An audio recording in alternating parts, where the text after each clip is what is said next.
mujeres somos más longevas que los hombres, sin embargo, nuestra morbilidad es mucho más elevada. Nuestra salud está influenciada por las características biológicas, pero también es muy importante otros determinantes sociales que son directamente influyentes en nuestra salud de niñas, jóvenes y adultas mayores. Enfermedades no transmisibles, enfermedades cardiovasculares, cáncer, salud mental, depresión, problemas ocasionados por violencia, por agresiones físicas y sexuales, muertes ocasionadas por embarazo o parto, son algunas de las patologías que a nivel mundial encabezan la lista de problemas asociadas a la salud de las mujeres. En otro dato relacionado con este tema, en los hogares y las comunidades las mujeres somos quienes ocupamos los cargos, estamos a cargo del cuidado de nuestros familiares y nuestras personas cercanas.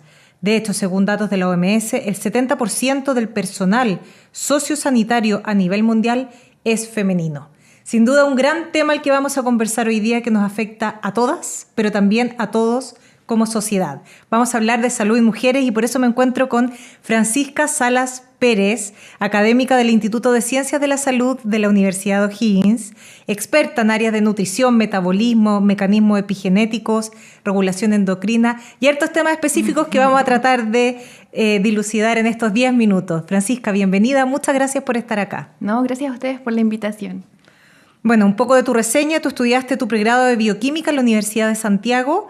Eres máster y doctorada en Ciencias Biológicas de la Pontificia Universidad Católica de Chile y tu investigación de postdoctorado lo realizaste en epigenética de la obesidad en la Universidad de Navarra. ¿Está lo correcto? Sí.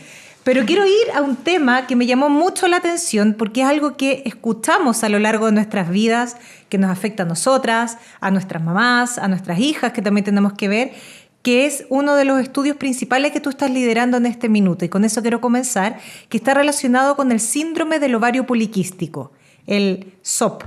Sí.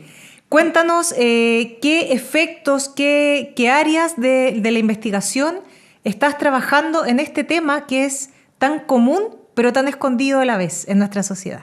Mira, el síndrome ovario poliquístico es una condición endocrino-metabólica que es muy prevalente en la población. Probablemente tú conoces a mucha gente que te ha comentado desde muy niña o adolescente, sí, yo tengo SOP. Y viven a lo largo de toda su vida con esta condición, pero que no siempre tiene un buen manejo. Y una de las cosas que hemos visto es que depende mucho quién te diagnostica, por lo que en algunas poblaciones se ha visto que está infradiagnosticada y en otros casos está sobrediagnosticada. Por lo tanto, uno de los objetivos que tiene mi línea de estudio es buscar que las personas reciban un diagnóstico temprano y por lo tanto puedan tener un tratamiento adecuado. ¿Qué es temprano, un diagnóstico temprano? ¿A qué te refieres con eso? Estamos pensando principalmente durante la adolescencia, pero sobre todo en población que tiene más factores de riesgo, como por ejemplo si una mamá tuvo síndrome ovario poliquístico, sobre todo se diagnosticó por mucho tiempo y tiene un embarazo, esa hija probablemente tenga una mayor probabilidad de tener este síndrome. ¿Y por qué es importante diagnosticarlo?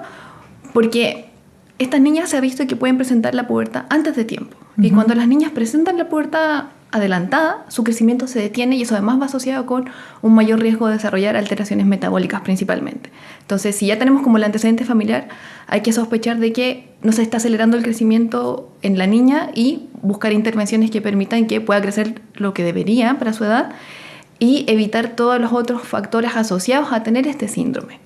Pero ¿cuáles son los síntomas? Yo como mamá, yo tengo 2 hijas, por ejemplo. ¿De qué me doy cuenta? Las espinillas, ¿qué factores o alteraciones en su ciclo? Si hablamos, por ejemplo, de una pubertad temprana, tiene que ver con que tú ves que su crecimiento está más acelerado, donde, por ejemplo, aparece el crecimiento del botón mamario, o cuando ya son adolescentes.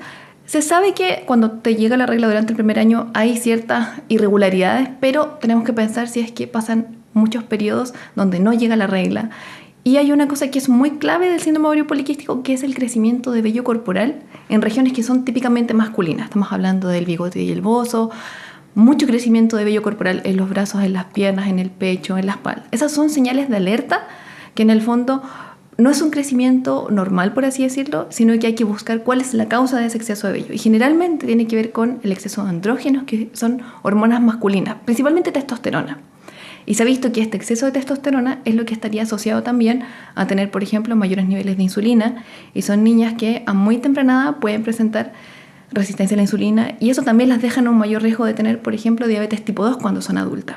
Eso también complicado. No es solamente como el fenotipo que nosotros decimos que eso es lo que se ve, no es solamente como te crece más vello corporal, sino que eso está enmascarando un síndrome que tenemos que intervenirlo. Y que ahí quiero ir un poco a los mitos que se saben, como el tema del mayor consumo de pollo, limpiar con cosas de lavanda, incluso, o sea, lo he visto en, no sé si son fake news, si la ciencia respalda algunos de estos factores externos que pueden provocar la pubertad precoz, por ejemplo. Ya, respecto a lo del pollo, eso es un mito. Si mal no recuerdo, el otro día leí como que del año 1950 ya está prohibido inyectar hormonas a los pollos. Sí, ya, así eso que está bien, derribar sí, mitos. Sí, eso no tiene nada que ver. Sino que lo que sí se sabe que el síndrome ovario poliquístico es una condición que tiene un componente genético, pero lo que realmente va a gatillar si tú tienes o no el síndrome son los factores ambientales. Y ahí la epigenética, que es este mecanismo de regulación de los genes, tiene mucho que ver. Por ejemplo, las condiciones in útero, es decir, durante el embarazo de una mujer, pueden hacer que una niña tenga mayor o menor riesgo de tener síndrome ovario poliquístico. Ese es como uno de los factores más importantes, pero no tenemos la certeza de qué es lo que realmente hace que una niña tenga síndrome ovario poliquístico, lo cual lo hace mucho más complejo y solo podemos enfocarnos en diagnosticarlas de manera temprana y darles un tratamiento adecuado que nos permita evitar todos los otros factores asociados, como lo que yo te decía, como problemas en el ciclo menstrual, que eso va asociado siempre con una menor fertilidad, pero sobre todo el riesgo metabólico, que además te puede llevar a un aumento en el riesgo cardiovascular. Entonces, hay que tratar de pesquisarlas lo más temprano posible. Y una cosa que sí se ha visto es que las chicas que tienen esta condición, si su índice de masa corporal, estamos hablando de niveles de obesidad, grado 1, grado 2, que es bastante más, sí tienen un síndrome que es mucho más severo. Claro. Por lo tanto, también las intervenciones no solamente van desde lo farmacológico, sino también en los estilos de vida. Entonces, también eso es algo que nosotros también podemos como informarle a la comunidad de que, en el fondo, si tú haces esas intervenciones, principalmente una nutrición equilibrada y actividad física, podemos hacer que este síndrome sea un poco más suave.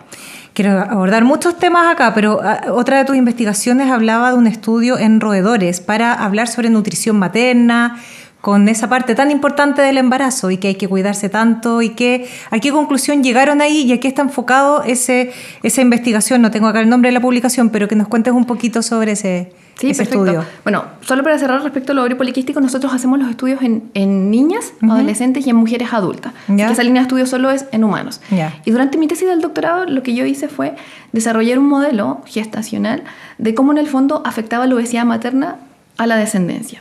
Y lo que vimos es que básicamente cursar un embarazo con un grado de obesidad producto del consumo de una dieta rica en grasas y en carbohidratos, lo que hacía era que la descendencia presentaba muchas alteraciones cardiometabólicas, pero súper interesante es que para algunos parámetros los machos estaban mucho más afectados desde el punto de vista cardiovascular, mientras que desde el punto de vista metabólico las hembras estaban mucho más afectadas. O sea, sus hijos en el fondo. Exactamente, su descendencia. Y eso es súper importante para entender que en el fondo existe algo que se llama dimorfismo sexual. Las condiciones como nos afectan como hombres o como mujeres son completamente distintas. Que es lo que también se sabe actualmente, que por ejemplo las mujeres, producto de los niveles de estrógenos que tienen, están más protegidas en términos del riesgo cardiovascular hasta la menopausia. Del momento que te llega la menopausia y tus niveles de estrógenos bajan, tu riesgo se equipara al de un hombre. Y eso además va linkeado también con los fármacos que nosotros utilizamos. Ahora hay una corriente súper fuerte, afortunadamente, que busca que cada vez que se desarrollan medicamentos se pruebe cuál es el efecto en un hombre y en una mujer. Claro, porque ahí también teníamos una brecha, y hay que decirlo, que se probaba casi todo en hombres y no tanto en nosotras. Exacto. Y esa brecha no solo aplica como para los estudios en humanos, sino que también en la ciencia básica, cuando se utilizaban modelos animales, al menos años atrás, siempre se decía que trabajar con las hembras era mucho más complicado. Por las hormonas. Por las hormonas, siempre. Porque ciclan. Y a diferencia de nosotras, que, no sé, una persona con ciclos normales tiene ciclos cada 28 o 32 días, por decir un rango. Pero las ratonas, eso ocurre entre 4 y 5. Entonces, imagínate tener un ciclo cada 5 días, ciertamente va a complicar algunas cosas, pero solo cosa de organizarse, y lo más correcto es siempre hacer los estudios en hombres y mujeres, machos y hembras, para ver en el fondo cuál es el efecto real que tienen. Bueno, súper importante, y también está relacionado con la diabetes gestacional, otro tema de suma relevancia, pero te quiero llevar a otro tema de la diabetes. el estudio realizado respecto a la diabetes post-COVID. ¿Nos puedes contar un poquito de eso? Ya nos queda poquito tiempo, así que vamos. Ya, súper. Ese proyecto es un proyecto de la Sociedad Chilena de Endocrinología y Diabetes que nos adjudicamos con gente de la Universidad de Chile, que lo que buscaba era identificar a estas personas que una vez que tuvieron cuadros de COVID, no necesariamente que terminaban hospitalizados, sino que un cuadro normal, un mes, 2 meses después empezaban con alteración en el metabolismo de la glucosa y nos dimos cuenta que tenían un tipo nuevo de diabetes. ¿Por qué digo nuevo? Porque en general nosotros cuando hablamos de diabetes hablamos la tipo 1, que es autoinmune, y la tipo 2, que es esta que cursa desde la resistencia a la insulina y luego termina en diabetes. Y estas personas, de pronto era como una mezcla de ambos tipos de diabetes. Entonces el proyecto lo que buscaba era caracterizar cómo estaban estas personas, cuáles eran los marcadores para intentar entender cómo era el fenotipo de estas personas. Y lo que descubrimos es que gran parte de esas personas desarrollaron esta diabetes que se llama de nueva aparición, pero que afortunadamente un porcentaje de ellos se recupera. ¿Y cómo? ¿Con vacunas? Bueno, lo que vimos sí es que la implementación de la vacunación bajó la aparición de estos casos de diabetes, pero lo que hemos visto es que esta alteración, como es a nivel pancreática, al parecer meses después puede recuperarse. Ah, ok. Entonces, en el fondo es como una diabetes transitoria y luego las personas, en un porcentaje al menos, se recupera. No sería tan agresiva como la tipo 1, que destruye todo tu páncreas. Tenemos un mundo de preguntas después del COVID, sobre todo, y todo lo que nos ha dejado la pandemia y que todavía seguimos y que ustedes desde la academia tienen que seguir investigando. Para terminar, brevemente, ya estoy llegando al tiempo, me van a retar, pero solamente saber qué es importante tener en cuenta para la salud de las mujeres. Los chequeos previos, la salud, ¿qué dato darías tú como consejo para el tema de la salud en las mujeres? Bueno, solo como consejo creo que tenemos todos que desarrollar la propiocepción, que es decir, estar muy atentas a todos los síntomas que nosotros podemos ir experimentando, ¿ya? No hacernos lesos de las cosas que nos están ocurriendo y sobre todo creo que es importante enfocarse en la salud ginecológica. Sabemos que en Chile tenemos un gran problema de infección de transmisión sexual, un uso muy no bien pensado de ciertos tipos de anticonceptivos. Entonces, cada decisión tomarla en base a nuestros propios factores de riesgo para evitar consecuencias a largo plazo. Y eso a lo largo de todos los ciclos de la vida. Muchas gracias, muy interesante. Esperamos tenerte nuevamente acá con nosotros conversando de este tema y los resultados que tengas de tus próximas investigaciones. Muchas gracias. Que estén muy bien y la próxima semana nos vemos y nos escuchamos nuevamente acá en Ciencia en 10 Minutos.